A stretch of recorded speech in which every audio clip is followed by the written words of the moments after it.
देवी, प्रभु की दिव्य वाणी के रूप में आज समस्त मानव जाति के लिए एक नए अध्याय की रचना हो रही है। प्रभु कितने आसान और प्रभावशाली शब्दों में जीवन के भेदों को समझा रहे हैं। कर्म योग की गुत्थियां खोल खोल कर बता रहे हैं। प्रभु के गुरु उपदेश को यदि मनुष्य भक्ति भाव से ग्रहण करके उसे अपना आचरण बना ले तो उसे कोई भी धर्म के रास्ते से हटा नहीं सकेगा। इसलिए हे पार्थ, अनासक्ति योग के द्वारा कामनाओं पर विजय पाना अति आवश्यक है, क्योंकि कामनाओं की पूर्ति होकर भी कभी नहीं होती। मनुष्य बूढ़ा हो जाता है, परंतु आसक्ति जनित कामनाएं कभी बूढ़ी नहीं होती, कभी बूढ़ी नहीं होती। पार्थ, एक कामना अनेक कामनाओं को जन्म देती है। हर कामना के साथ मनुष्य की तृष्णा भी बढ़ जाती है और तृष्णा के साथ असंतोष भी बढ़ता जाता है। फिर ऐसे असंतुष्ट मनुष्य को, जो कामनाओं से ग्रस्त है, उसे उचित अनुचित का विवेक नहीं रहता। पार्थ, इसलिए मैं तुमसे कहता हूं कि तुम अपनी कामनाओं का त्याग करके स्थित प्रज्ञ बनो। स्थित प्रज्ञ जो कर्मयोग की चरम अवस्था है। वाह प्रभु, वाह, क्या सुंदर बात कही आपने। वाह। हे मधुसूदन, तुम तो कहते हो कामनाओं का त्याग करके स्थित प्रज्ञ बन जाओ, परंतु स्थित प्रज्ञ बनने के लिए सबसे आवश्यक क्या है? स्थिर बुद्धि। स्थिर बुद्धि? परंतु मनुष्य अपनी बुद्धि को स्थिर कैसे रख सकता है? आशा और निराशा दोनों से मुक्त होकर ही बुद्धि को स्थिर किया जा सकता है। बुद्धि स्थिर होगी तो इंद्रियों के विषयों का बल टूट जाएगा। यदि कोई किसी इंद्रिय को ही काट कर फेंक दे तो क्या उस इंद्रिय का विषय नष्ट हो जाएगा?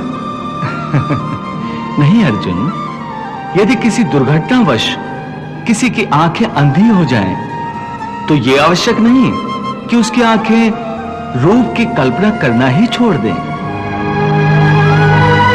आंखें ना होने पर भी उसका मन ऐसे दृश्यों की कल्पना कर सकता है जो उसे विषयों के मुंह में फंसाए चले जाए।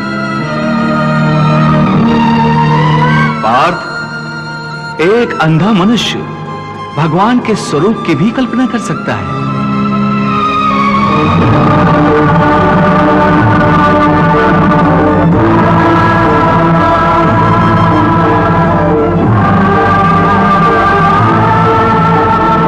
और एक नारी के शरीर की भी कल्पना कर सकता है।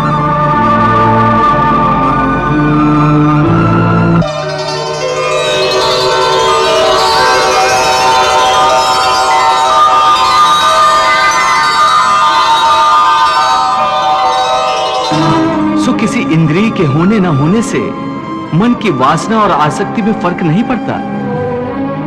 हे अर्जुन, तुम यूं समझो कि जैसे कोई मनुष्य आंखें बंद करके यह प्रदर्शन कर रहा है कि वो भगवान का ध्यान लगाए बैठा है, परंतु वास्तव में उसके मन की आंखों में भगवान की मूरत नहीं, अपनी प्रेमिका का शरीर घूम रहा है।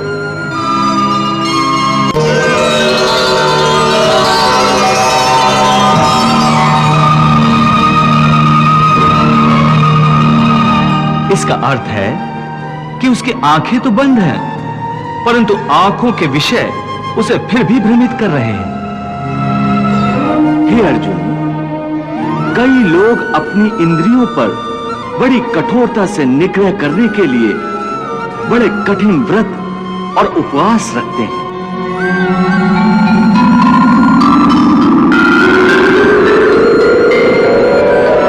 कई दिनों तक खाना पीना छोड़ देते हैं। फिर भी यदि उनका मन भांत भांत के स्वादिष्ट भोजनों की वासना में ही अटका रहे, तो हठ के द्वारा किए हुए इस व्रत उपवास का क्या लाभ है? ऐसे लोग हठ के द्वारा अपनी इंद्रियों को सुखाकर निर्बल तो कर देते हैं, इससे विषयों की आसक्ति का त्याग नहीं हो सकता। याद रखो, विषयों से अधिक खतरनाक है विषयों की आसक्ति, और विषयों की आसक्ति का त्याग केवल इंद्रियों के निग्रह से नहीं हो सकता। आसक्ति का त्याग केवल मन के निग्रह से होता है। जब मन निरासक्त हो जाए तो इंद्रियां अपने अपने विषयों को भोगती हुई भी इन विषयों से निरासक्त रहती हैं। जैसे कमल का फूल पानी के अंदर रहते हुए भी सूखा ही रहता है, जल की एक बूंद भी उसके पत्ते पर नहीं ठहर सकती। इसलिए मैंने कहा है कि पहले ज्ञान के द्वारा बुद्धि को स्थिर करो।